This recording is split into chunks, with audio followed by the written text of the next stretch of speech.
जय हिंद दोस्तों, मैं किशन आप सबका स्वागत करता हूं और शुरू करते हैं आज के डिफेंस समाचारों को। दोस्तों, आज एक बड़ा कॉन्ट्रैक्ट साइन किया गया है रक्षा मंत्रालय की तरफ से। जी हां, ये कॉन्ट्रैक्ट है 975 करोड़ रुपए का और इस कॉन्ट्रैक्ट को दिया गया है भारत अर्थ मूवर्स लिमिटेड यानी कि BEML और इलेक्ट्रो प्यूमेटिक एंड हाइड्रोलिक्स इंडिया को, जिसके तहत ये दोनों मिलकर T-72 और T-90 टैंकों के लिए TRAWL असेंबली बनाएंगी।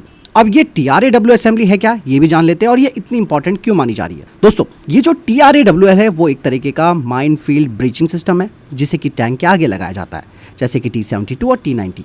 इसका काम है जमीन में छिपी एंटी टैंक माइंस को पहले ही ट्रिगर करना, टैंक के लिए सेफ लेन यानी कि सुरक्षित रास्ता बनाना, खास करके उन माइंस को न्यूट्रलाइज करना जिसमें प्रॉक्सिमिटी मैग्नेटिक फ्यूज लगा होता है। यानी कि दोस्तों, ये जो TRAWL है वो आगे चलता है, माइंस को ब्लास्ट कर देता है और पीछे आने वाली पूरी आर्मर्ड कॉलम को सुरक्षित कर देता है। इस सिस्टम को DRDO की तरफ से डेवलप किया गया है और ये प्रोजेक्ट आता है बाय इंडियन IDDM कैटेगरी में, मतलब पूरी तरह स्वदेशी डिजाइन, डेवलप्ड और मैन्युफैक्चर्ड है। इससे हमारी MSME सेक्टर को भी बूस्ट मिलेगा, डायरेक्ट और इनडायरेक्ट एम्प्लॉयमेंट भी जनरेट होगी, मतलब न सिर्फ सेना मजबूत होगी बल्कि भारत की डिफेंस इकोनॉमी भी मजबूत बनेगी। और मॉडर्न वॉरफेयर में दोस्तों, खास करके भारत के पश्चिमी और उत्तरी सीमाओं पर दुश्मन बड़े पैमाने पर माइन फील्ड्स डिप्लॉय कर सकता है। इसलिए दुश्मन की कोशिश रहती है कि वो सामने वाले के आर्मर्ड एडवांस को रोक दे, इसीलिए वो इस तरीके की कॉमन टैक्टिक्स को अपनाता है। लेकिन अब TRAWL सिस्टम ऑफेंसिव ऑपरेशंस को फास्ट बनाएगा, कैजुअलिटीज कम होंगी, बैटलफील्ड मोबिलिटी भी बढ़ेगी। तो कुल मिलाकर 975 करोड़ रुपए का ये जो स्टेप है वो एक प्रैक्टिकल और जरूरी अपडेट है। इंडियन आर्मी की सर्वाइबिलिटी बढ़ेगी, ऑफेंसिव कैपेबिलिटीज इंप्रूव होंगी और आत्मनिर्भर भारत को रियल बूस्ट मिलेगा। इसके अलावा दोस्तों, एक और बड़ी अच्छी खबर आई है डिफेंस सेक्टर से। भारत इलेक्ट्रॉनिक्स लिमिटेड यानी कि बेल ने बिटमैपर इंटीग्रेशन टेक्नोलॉजी प्राइवेट लिमिटेड के साथ एक बड़ा MOU साइन किया है और ये पार्टनरशिप काफ़ी इंपॉर्टेंट है दोस्तों, क्योंकि अब ये दोनों ही मिलकर बनाएंगे एडवांस इलेक्ट्रॉनिक मॉड्यूल्स, डिफेंस सब सिस्टम्स और कंप्लीट सिस्टम्स को। फोकस एरिया है इलेक्ट्रॉनिक वॉरफेयर, जिसमें कि दुश्मन के रडार और कम्युनिकेशन को जैम करना होगा, नेवल रडार्स जो कि समुद्र में सर्विलेंस और ट्रैकिंग क्षमता बढ़ाएगा, और ड्रोन्स यानी कि मॉडर्न वॉरफेयर का जो सबसे बड़ा टूल है। ये फोकस एरिया है इस MOU का। यहाँ पर दोस्तों, ये जो कंपनी है बिटमैपर इंटीग्रेशन टेक्नोलॉजी प्राइवेट लिमिटेड, ये लोग इलेक्ट्रॉनिक सिस्टम डिजाइन और मैन्युफैक्चरिंग में एक्सपर्ट माने जाते हैं। मतलब अब भारत में ही चीजें डिजाइन और मैन्युफैक्चरिंग दोनों होंगी और आप ये समझ सकते हैं कि किस तरीके से प्राइवेट प्लस PSU कोलैबोरेशन हो रहा है। इंपोर्ट पर डिपेंडेंसी हमारी कम हो रही है और हाई टेक जॉब्स भी देश के अंदर क्रिएट हो रही हैं। मतलब साफ हो जाता है कि बेल और प्राइवेट सेक्टर की ये पार्टनरशिप इंडिया को डिफेंस इलेक्ट्रॉनिक्स में स्ट्रांग बना सकती है। लेकिन दोस्तों, ये जो सफलता है वो डिपेंड करेगी एग्जीक्यूशन और टेक्नोलॉजी डेप्थ पर। लेट्स सी, आपको क्या लगता है, कमेंट सेक्शन में लिखकर जो बताएगा। दोस्तों, एक बड़ी इंटरेस्टिंग अपडेट आई है DRDO की तरफ से।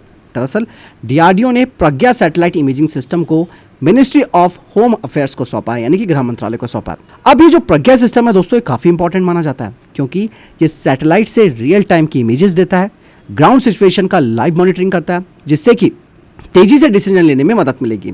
इसका इस्तेमाल specially border security, counter terror operation और डिजास्टर मैनेजमेंट में किया जाएगा। और अगर हम इसके टेक एंगल की बात करते हैं तो ये जो प्रज्ञा है ये high resolution satellite imaging provide कराएगा, डेटा एनालिसिस करेगा ताकि हम तेजी से प्रतिक्रिया दे सकें और रियल टाइम इंटेलिजेंस सपोर्ट हमें देगा। यानी कि अब सिक्योरिटी एजेंसीज को इंस्टेंट विजुअल डेटा मिलेगा।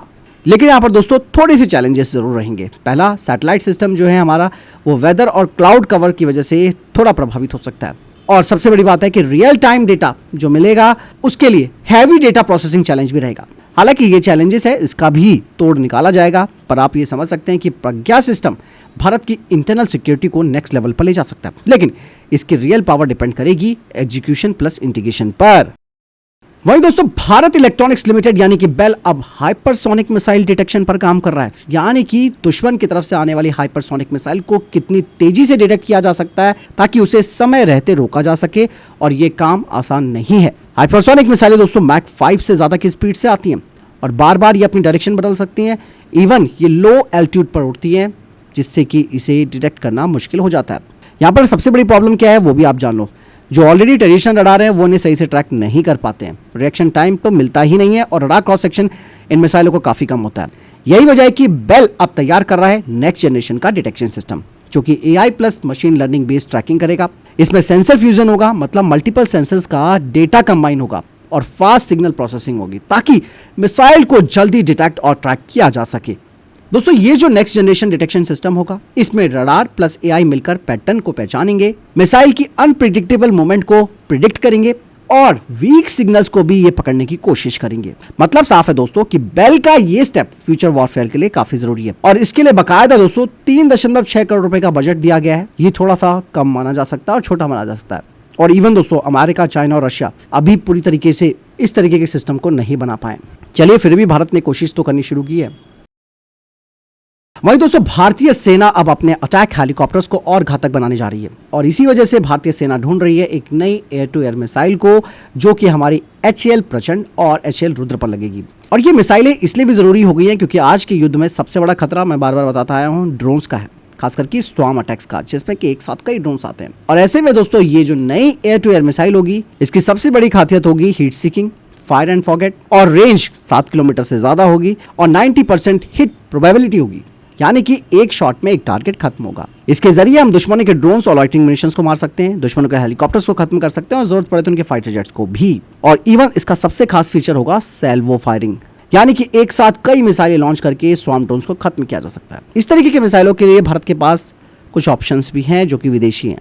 पहला है मिस्ट्राल मिसाइल जो कि फ्रांस की है, दूसरी है FIM-92 स्टिंगर जो कि USA की है और यहाँ पर तीसरा हमारा खुद का प्रोजेक्ट है जिसे कि DRDO का स्वदेशी very short range air defence system कहा जाता है। लेकिन दोस्तों सबसे बड़ी बात तो ये है कि मिसाइल्स महंगी होती हैं, ड्रोन सस्ते होते हैं, तो यहाँ पर जो कॉस्ट है वो मिसमैच हो रही है। और दूसरा सबसे बड़ा चैलेंज है इंटीग्रेशन में डिले, पहले भी कई बार हो चुका है, इस पर भी डिले होने की संभावना है और हर ड्रोन को मिसाइल से मार गिराना प्रैक्टिकल भी नहीं है। लेकिन दोस्तों यहाँ पर ये क्रिटिक्स भले ही हो सकते हैं, लेकिन अगर हम कॉस्ट इफेक्टिव मिसाइलें बनाते हैं जो कि काफ़ी सस्ती होंगी और मैक्सिमम संख्या में हम इनका इस्तेमाल कर सकते हैं या मैक्सिमम इनका ऑर्डर दे सकते हैं ताकि लो कॉस्ट वाले ड्रोन्स को लो कॉस्ट वाली मिसाइलें खत्म कर सके। और इवन अमेरिका खुद अपने अपाचे हेलीकॉप्टर्स के लिए इस तरीके की मिसाइलों को डेवलप कर रहा है। बात साफ हो जाती है कि भारतीय सेना एक बड़ा गैप भरना चाहती है और हेलीकॉप्टरों को ड्रोन किलर बनाना चाहती है। इसके अलावा दोस्तों भारत में अब एक नई देसी बैटल राइफल आ गई है जिसे कि SSS डिफेंस ने बनाया है और उन्होंने हाल ही में लॉन्च की है अपनी T-72 बैटल राइफल। इस राइफल की खासियतों की बात की जाए तो उसका कैलिबर है 7.62 × 51 mm नाटो, ज़्यादा रेंज और ज़्यादा पावर के साथ ही आएगी। इसमें short take gas piston system लगा है, कम हीट जनरेट होती है, गंदगी कम होती है और ज़्यादा रिलायबिलिटी मिलती है, यानी कि राइफल ज़्यादा क्लीन रहती है, लंबे समय तक बिना रुकावट के चलती है और हार्श कंडीशन मतलब धूल, ठंड, गर्मी में भी काम करती है। इसका रिकॉइल भी दोस्तों कम होगा क्योंकि ये स्मार्ट गैस ट्यूनिंग प्लस बेहतर डिजाइन के साथ है और इसका फास्टर फॉलो अप शॉट है, साथ ही एक्यूरेसी भी काफी इंप्रूव है। इसे स्पेशली भारतीय सेना, स्पेशल फोर्सेस और पुलिस यूनिट के लिए कंपनी ने बनाया, यानी कि दोस्तों ये पूरी तरह इंडियन डिजाइन है जिससे कि इंपोर्ट डिपेंडेंसी हमारी कम होती है और लोकल मैन्युफैक्चरिंग को बूस्ट मिलेगा। ऐसे में दोस्तों आप समझ सकते हैं कि SSS डिफेंस की ये जो नई T-72 राइफल है वो भारत के स्मॉल आर्म सेक्टर के लिए काफ़ी स्ट्रॉन्ग मानी जा सकती है। लेकिन इसका असली टेस्ट रियल बैटलफील्ड परफॉर्मेंस होगी जहां वास्तविक युद्ध में इसे परखना होगा। वहीं दोस्तों HAL रशिया के Su-57 को भारत में बनाने की तैयारी कर रहा है और ये एक बड़ा अपडेट सामने आया है। दोस्तों आप मुझे मत बोलिएगा कि मैं अपनी तरफ से ही अपडेट देता हूँ, अक्सर इस तरीके के अपडेट्स जो हैं वो रशियन मीडिया की तरफ से प्रकाशित होते हैं और यहाँ पर कहा ही जा रहा है कि भारत सिर्फ इन फाइटर जेट्स को खरीदेगा नहीं बल्कि लाइसेंस प्रोडक्शन प्लस ऑनरशिप की तरफ आगे बढ़ेगा और HAL की लगभग 50% एग्जिस्टिंग फैसिलिटी इस फाइटर जेट को बनाने के लिए रेडी है। Su-57 जिसकी स्पीड मैक 2 के आसपास है, इसका रडार क्रॉस सेक्शन भी काफ़ी कम माना जाता है, इसमें ISR रडार लगा हुआ है, इंटरनल वेपन भी है और ये सुपर मैन्युअलिटी के साथ आता है, वो भी थ्रस्ट वेक्टरिंग इंजन की वजह से। और इस डील से भारत को सबसे बड़ा फायदा ये होगा कि इन फाइटर जेट्स का लोकल प्रोडक्शन होगा, सोर्स कोड हमें मिलेगा, मतलब हम खुद अपग्रेड कर पाएंगे और इसमें भारतीय टेक्नोलॉजीज का इस्तेमाल होगा जैसे कि रडार और एवियोनिक्स। प्लान के मुताबिक पहले 40 फाइटर जेट्स सीधे रशिया से आएंगे, फिर भारत में प्रोडक्शन शुरू होगा। लेकिन दोस्तों प्रॉब्लम पता क्या है, यहाँ पर Su-57 के स्टेल्थ कैपेबिलिटीज़ पर ग्लोबल डिबेट है कि ये पूरी तरीके से स्टेल्थ फाइटर जेट नहीं है। इसकी कीमत और टाइमलाइन अभी भी क्लियर नहीं है रशिया की तरफ से। लेकिन दोस्तों इस डील से थोड़ा बहुत इम्पैक्ट पड़ सकता है EMCA की टाइमलाइन पर। और सबसे बड़ी प्रॉब्लम दोस्तों ये कि रशिया पर आप कब तक डिपेंड रहोगे। अगर डील फाइनल हो जाती है तो इसमें कोई दिक्कत नहीं है कि इंडिया को सिर्फ फाइटर जेट नहीं मिलेगा बल्कि टेक्नोलॉजी ऑनरशिप भी मिलेगी। लेकिन ये जो सक्सेस है वो डिपेंड करती है कॉस्ट, एग्जीक्यूशन और रियल परफॉर्मेंस पर। यहाँ पर दोस्तों रफाल के लिए भारत ने भी एक बड़ा मैसेज दे दिया फ्रांस को, बोल दिया है कि no ICD means no deal. रक्षा मंत्रालय अब 114 फाइटर जेट्स के लिए MRFA प्रोग्राम में एक बड़ा बदलाव कर रहा है और रफाल डील सिर्फ खरीद पर नहीं बल्कि टेक्नोलॉजी कंट्रोल पर भी डिपेंड करेंगे, मतलब भारत को कितना कंट्रोल मिलेगा। और यहाँ पर जैसे कि बताया है कि नो ICD नो डील, मतलब ICD यानी कि इंटरफेस कंट्रोल डॉक्यूमेंट होता है, जिसके बारे में अपडेट लगातार आ रही है। इस ICD के एक्सेस से भारत एयरक्राफ्ट के सिस्टम और वेपन्स के बीच कनेक्शन रूल बना सकता है, मतलब कौन सा मिसाइल कैसे इंटीग्रेट होगा, इसके जरिए हम वो कर सकते हैं। और अगर आईसीडी मिल गया तो भारत अपने खुद के हथियार जोड़ पाएगा, और इसके लिए हमें फॉरेन कंपनियों पर डिपेंडेंसी कम रखनी पड़ेगी। ये इसलिए भी इंपॉर्टेंट हो गया है क्योंकि पहले रफाल डील में हर इंटीग्रेशन के लिए डासो एविएशन पर डिपेंड रहना पड़ता है। भारत चाहता है कि अस्त्र मिसाइल का इंटीग्रेशन रुद्रम मिसाइलें और स्वदेशी अपग्रेड खुद से करें। और अब आप ये समझो कि आईसीडी मतलब फ्रीडम टू अपग्रेड फाइटर। लेकिन दोस्तों, फ्रांस पूरे एक्सेस देने में हेजिटेट कर रहा है और कर भी सकता है आगे, और डील या तो डिले कर सकता है फ्रांस, या फिर ये डील कैंसिल हो सकती है। और ऐसा नहीं है, भारत के पास अल्टरनेटिव ऑप्शन है, या तो भारत सीधे Su-57 को खरीद सकता है। और यही नहीं दोस्तों, अगर आईसीडी फ्रांस ने दे भी दिया तो ना जाने वो हमसे कितनी कीमत वसूलेगा। मतलब भारत सिर्फ एयरक्राफ्ट नहीं खरीदना चाहता, बल्कि भारत इस फाइटर जेट की डिजिटल सोवरेनिटी भी चाहता है। और आईसीडी मिल गया तो नो डाउट हमारे लिए डील विन विन सिचुएशन होगी, नहीं मिला तो डील खत्म भी हो सकती है। आपको क्या लगता है, कमेंट सेक्शन में जरूर बताइएगा। दोस्तों, पाकिस्तान ने हाल ही में एक बड़ा मिसाइल टेस्ट कर दिया है। उन्होंने Taimur air launch cruise missile का सफलतापूर्वक टेस्ट कर दिया है। तैमूर मिसाइल, जो कि एक एयर लॉन्च क्रूज मिसाइल है, एयरक्राफ्ट से लॉन्च होती है। समुद्र के टारगेट्स को हिट करने के लिए इसे डिजाइन किया गया है। सबसे बड़ी बात दोस्तों, इस Taimur air launch cruise missile की बात की जाए तो ये लो एल्टीट्यूड पर उड़ती है, मतलब रडार से बचने के लिए ये ऐसा काम करती है। और ये अपने गाइडेड सिस्टम से टारगेट को एक्यूरेटली हिट कर सकती है, और ये पाकिस्तान को लॉन्ग रेंज स्ट्राइक कैपेबिलिटी देता है। हालांकि इससे पाकिस्तान को फायदा जरूर होगा। पहला तो यह कि पाकिस्तान की नेवी की जो प्रिसीजन स्ट्राइक क्षमता है वो बढ़ जाएगी। समुद्र में दुश्मन के शिप्स को दूर से ही टारगेट कर सकती हैं, यानी कि इससे पाकिस्तानियों का मल्टी डोमेन वॉरफेयर मजबूत होगा। और इसका दोस्तों रीजनल इंपैक्ट भी पड़ने वाला है, खास करके इंडियन ओशन रीजन में कंपटीशन बढ़ सकता है, और नेवल वॉरफेयर भी दोस्तों और एडवांस हो रहा है। लेकिन असली बात मैं आपको बताना चाहूँगा कि पाकिस्तान इसकी रियल रेंज और एक्यूरेसी कभी पब्लिकली क्लियर नहीं करता है। और सबसे बड़ी बात है कि आज की डेट में modern naval air defence system जो है वो इस तरीके की मिसाइलों को आसानी से इंटरसेप्ट करके मार गिरा सकते हैं। और सबसे बड़ी बात है कि पाकिस्तान केवल इस तरीके की टेस्ट स्ट्रैटेजिक मैसेज देने के लिए करता है, ताकि वो अपनी आवाम को खुश कर सके। इससे पहले इनके कई मिसाइल टेस्ट फेल हुए हैं, ये कभी उसको क्लियर नहीं करते। लेकिन शुक्र है इनके यहाँ के जो लोग हैं वो सोशल मीडिया पर फोटो डाल देते हैं, जिससे इनकी पोल खुल जाती है। फिर भी दोस्तों, दुश्मन को कम नहीं समझना चाहिए। तैमूर मिसाइल से पाकिस्तान की कैपेबिलिटी बढ़ सकती है, लेकिन ये भी तभी डिपेंड करेगा जब रियल बैटलफील्ड में ये कैसे परफॉर्म करती है। यहाँ पर अगली अपडेट भी रफाल फाइटर जेट को लेकर आ रही है। बताया जा रहा है कि राफेल का नया F5 वेरिएंट अब एक साथ 6 मीटियोर मिसाइलें कैरी कर सकता है।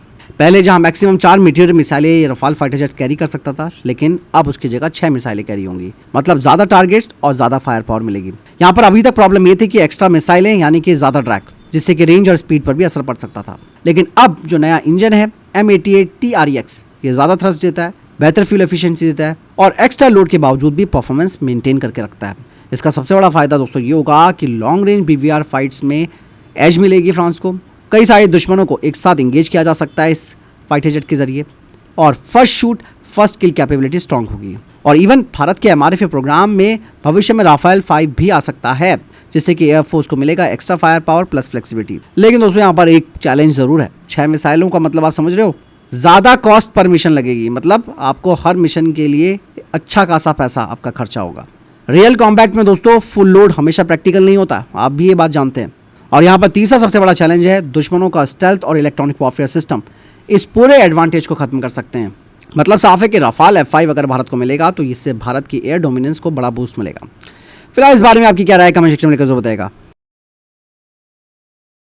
तो ये तब तक के टॉप डिफेंस अपडेट। वीडियो के सामने कोई प्रश्न जवाब या आपको कोई सवाल है, कमेंट सेक्शन में लिखकर जरूर पूछेगा। वीडियो को लाइक और शेयर जरूर कीजिएगा। ख्याल रखिएगा अपना। जय हिंद, वंदे मातरम।